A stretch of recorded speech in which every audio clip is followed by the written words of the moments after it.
Olá, eu sou Wagner Jesus e eu queria falar com vocês hoje sobre o processo de luto, como ele se dá no momento da separação e divórcio. Existe uma autora, Elizabeth Ross, que falou sobre o processo de luto e ela descreveu o processo de luto em basicamente 5 fases. É claro que ela trouxe essa análise sob a ótica do luto mesmo, da perda do ente querido. Mas a gente pode usar o modelo de Ross para aquilo que a gente quer falar aqui, que é o processo de luto no divórcio.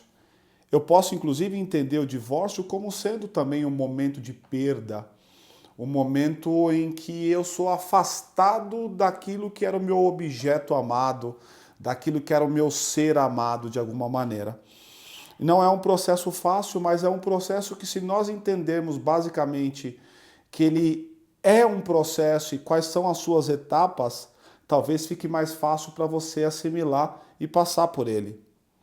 Ross dizia que basicamente a gente tem essa dinâmica acontecendo em 5 grandes momentos. E ela dizia que esse processo de separação, né, de luto desse ente querido, ele vai acontecer dentro dessas 5 etapas. A primeira delas é a negação.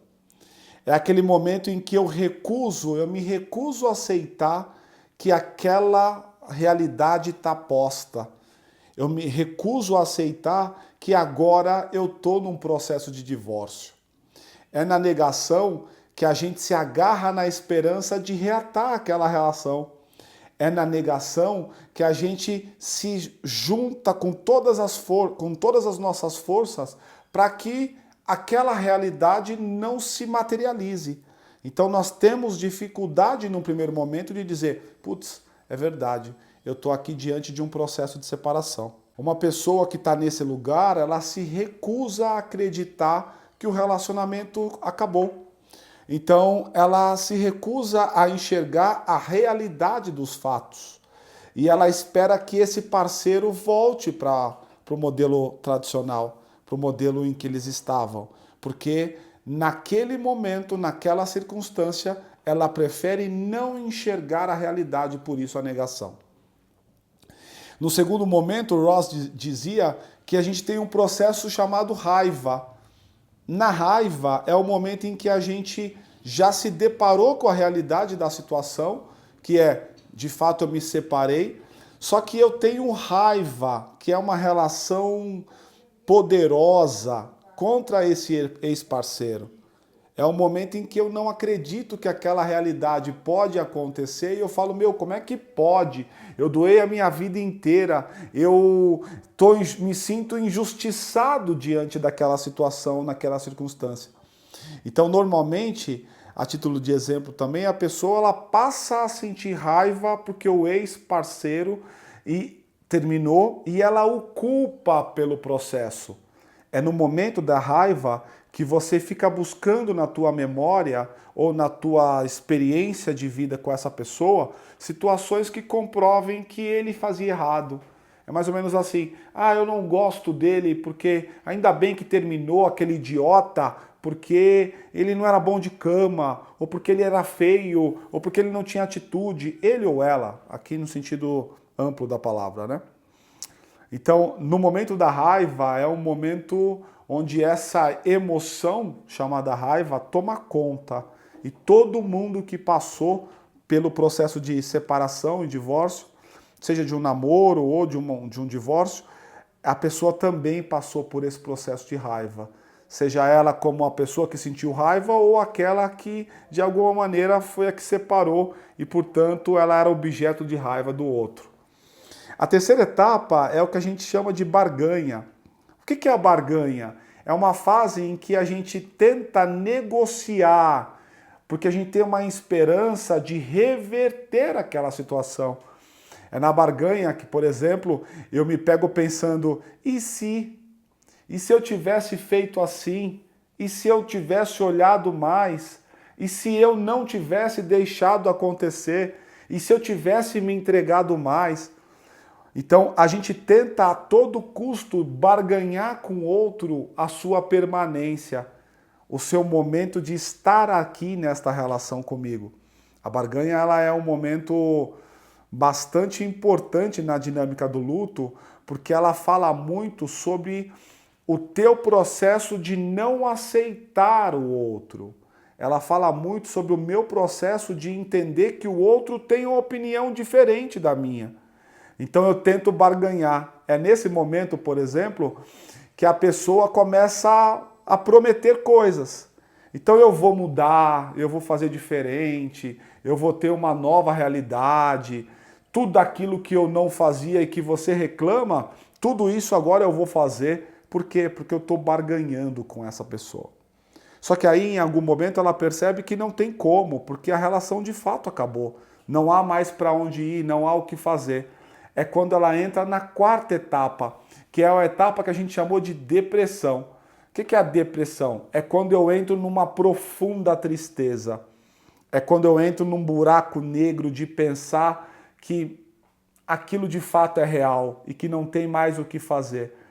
Então eu sinto uma tristeza muito profunda, uma desesperança muito profunda, e eu vou viver esse período de luto de maneira muito intensa, que é quando eu percebo que de fato o relacionamento se esvaiu. E aquele futuro, aquela expectativa, aquela esperança, aquele projeto de vida que eu tinha, acabou. É nesse momento em que a pessoa se depara com duas perdas. Elas não são perdas excludentes, elas são complementares. A primeira perda é do objeto amado, é daquele que eu dediquei a minha vida e que agora vai ter o seu dia a dia tomado eventualmente por uma outra pessoa. Mas a segunda perda é aquela do meu projeto de vida, do meu projeto familiar. Então eu sinto um pesar muito grande porque toda aquela minha energia que eu coloquei naquele negócio chamado família acabou de ir embora. Então, por isso que eu chamo de perda dupla. Não é só do objeto da pessoa amada, mas também tem a perda daquilo que é o meu sonho. A família agora acabou.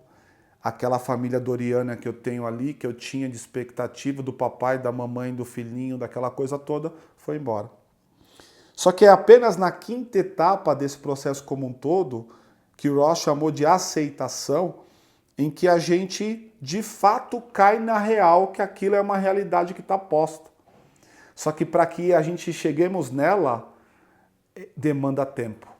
Esse tempo, ele é fundamental, por isso que a gente fala, né, que o tempo é o grande professor, ele é fundamental para que nós coloquemos as coisas nos lugares e passemos então a enxergar a realidade das coisas como elas são. E aí eu começo então a ajustar minha vida sem esse ex-parceiro. É nesse momento que eu me deparo, por exemplo, com os meus gostos. Aquilo que eu gosto hoje é aquilo que de fato eu gostava antes? Será que a minha vontade de ouvir essa música, ela é minha? Ou eu assimilei essa vontade dele ou dela ao longo da minha história? Será que esse tipo de comida é o que eu gosto de fato? Ou era dele ou dela? Porque as nossas vidas se fundem a uma outra pessoa de alguma forma. Então, no processo de aceitação é quando o tempo vai levando, né, as coisas e colocando essas coisas nos seus devidos lugares. E a pessoa então passa a pensar numa reconstrução da vida. Ela passa a investir a energia dela em atividades, em novos relacionamentos, em objetivos pessoais. Perceba, passar pelas 5 etapas é fundamental para que você entenda que sim, o outro seguiu um outro caminho, que não necessariamente é o mesmo que o meu e não precisa ser o mesmo que o meu. E, portanto, agora eu tenho a possibilidade de viver uma outra vida, de fazer outras coisas, de seguir por um outro lugar. Eu queria que você refletisse sobre isso. Eu não sei exatamente em qual das 5 etapas você está, ou se eventualmente você passou por elas todas, mas que você reflita sobre isso. E que se você tiver em qualquer uma das etapas, sempre há, lá no final, uma esperança e um novo recomeço. Entenda esse final como uma possibilidade de viver algo novo. às vezes, a gente fica insistindo tanto com aquilo que já é findado, aquilo que já acabou, e esquece que talvez tenha algo muito melhor para a gente viver daqui a pouco. Pensa nisso, tá? Não se esqueça de me seguir aqui nesse canal, de ativar o sininho, e não se esqueça de me seguir nas redes sociais. Você me encontra em qualquer uma delas como Wagner Jesus, com V. Wagner Jesus. Um grande abraço a vocês e até a próxima. Tchau!